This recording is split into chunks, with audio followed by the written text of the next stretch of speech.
ఇప్పుడే నేను గ్రామంలో 3 ఇండ్లకు వెళ్ళాను. ఒకటి ఇక్కడే ఉన్నాడు పిఎం రామన్న, వాళ్ళ ఇంటికి వెళ్ళి పింఛను స్వయంగా ఆయనకు అందజేశాను.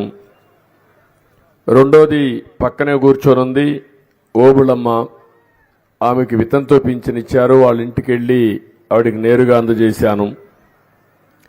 మూడోది ఇక్కడ రంగనాథ్, ఆయన సెరికల్చర్ వేస్తాడు, ఆయన ఇంటికి కూడా పోయి షెడ్ కూడా చూశాను, కష్ట నష్టాలు తెలుసుకొని వచ్చాను.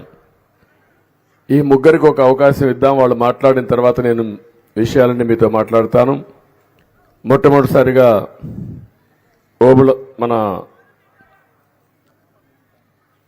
ఇక్కడుండే రామన్న, పిఎం రామన్న ఇట్రా, మైక్ తీసుకొని నీ విషయాలన్నీ చెప్పు. పైకి రా, ఇక్కడ నిలబడుకో, మాట్లాడు, అటు తిరిగి మాట్లాడు, దగ్గర పెట్టుకో.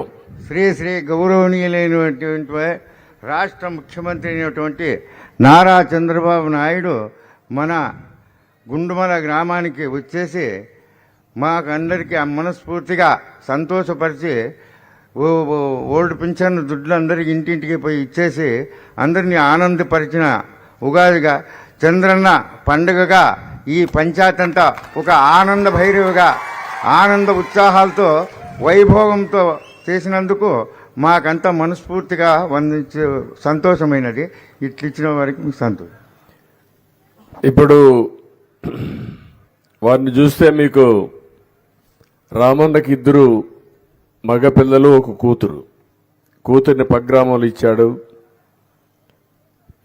పెద్ద కొడుకు అయితే ఎంఏ చేశాడు, రెండో కొడుకు చదువుకోలేదు.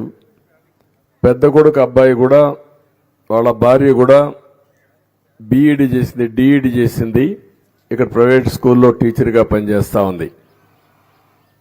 ఈయన భార్య, ఆ పిల్లలందరూ ఉన్నారు, ఒక్కొక్కరికి 2 పిల్లలు, వాళ్ళు బాగానే చదువుకుంటున్నారు. ఈ 4,000 రూపాయల వల్ల నీకు లాభం ఏంటి? దగ్గర పెట్టుకో. లాభం సార్, దీని నుండి మేము మాకు నా ఖర్చుల కోసం నేను చేసుకుంటూ, నా సంసారం నేర్చుకుంటూ నా బతుకుతాను. నువ్వు ఇచ్చిన భిక్షాన్ని అంటే మేము బాగా సంతోషంగా ఉన్నాం సార్. నీకు తెలుసా ఎప్పుడు వచ్చింది పింఛన్? తెలుసా ప్రారంభమైంది సార్?